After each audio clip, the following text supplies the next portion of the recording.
4টি ডিম আগে থেকে সেদ্ধ করে রাখা, তারপরে লঙ্কা, পেঁয়াজ কুচি, ক্যাপসিকাম কুচি,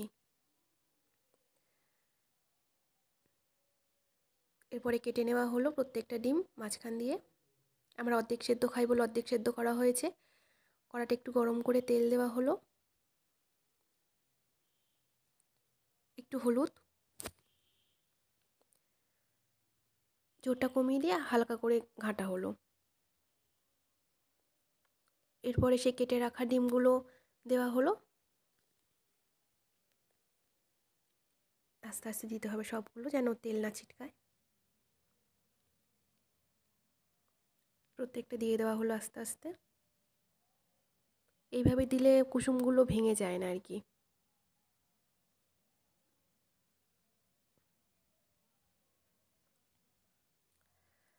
হয়ে যাওয়ার পরে সবগুলো উল্টে দেওয়া হলো আস্তে আস্তে। সব দিকেই লাল লাল এরকমভাবে ভেজে নিতে হবে। একটু হলদে হলদে ভাব চলে আসবে, লালচে হলদে, গোল্ডেন কালারের।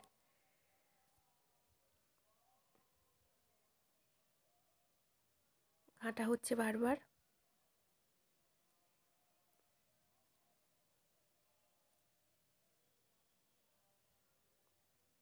যত জোর কমানো থাকবে তত ভালো হবে, জোর দিলেই পুড়ে যাবে। আচ্ছা, আস্তে আস্তে তুলে নেওয়া হচ্ছে প্রত্যেকটা।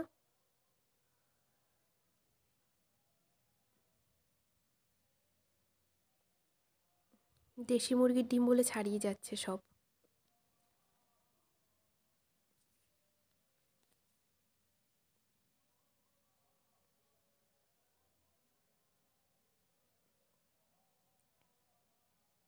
বেশি সেদ্ধ হয়ে গেলে ডিমগুলো এরকম অসুবিধাটা আর হয় না আর কি।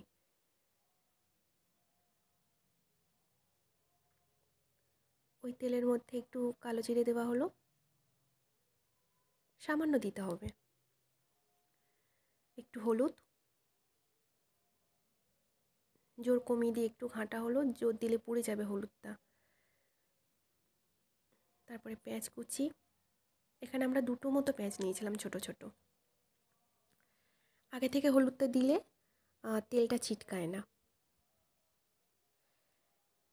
লঙ্কা কুচি দেওয়া হলো, যে যেরকম লঙ্কা খাবে সে সেরকম লঙ্কা নেবে। ক্যাপসিকাম কুচিটা অল্পই নিয়েছি, ক্যাপসিকাম কুচি যদি অল্প নেওয়া হয় কিংবা যদি নাও নেওয়া হয় কোনো সমস্যা নেই। আচ্ছা, ভালো করে ঘাঁটা হচ্ছে এখানে। বেশি জোর দিলে হবে না, অল্প জোরে ঘাঁটতে হবে।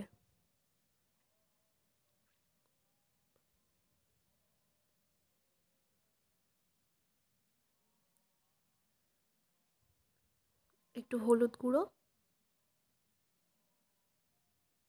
মানে হাফ চামচ মতো নেওয়া হয়েছে, ওখানে আমরা হাফ হাফ করেই নিয়েছি।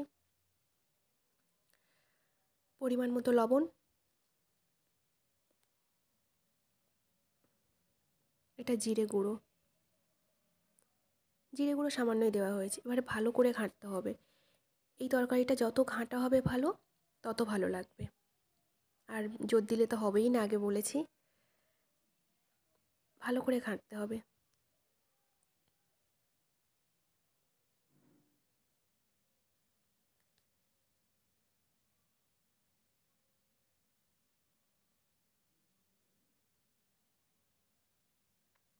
বন্ধ করে দেওয়া হলো জোর কমিয়ে দিয়ে। আচ্ছা, ঢাকনাটা খুলে রাখা হলো, আবার ঘাঁটতে হবে।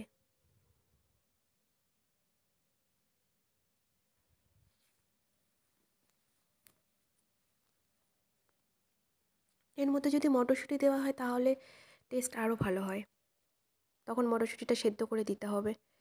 যাই হোক, আবার ঘাঁটতে হচ্ছে।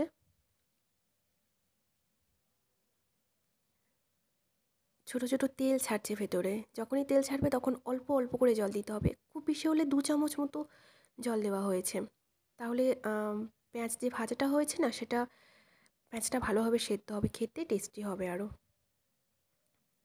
জল ছাড়ছে তেলের মধ্যে দিয়ে, আবার ঘাঁটতে হবে। এবারে যে জলটা দেওয়া হলো না তেলের ওপরে, তো সেটা শুকিয়ে যাবে ঘাঁটতে ঘাঁটতে।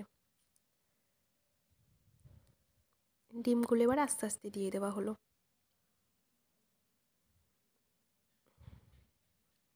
একটু মশলাটা লাগিয়ে নেওয়া হচ্ছে সব কিছুর ওপরে।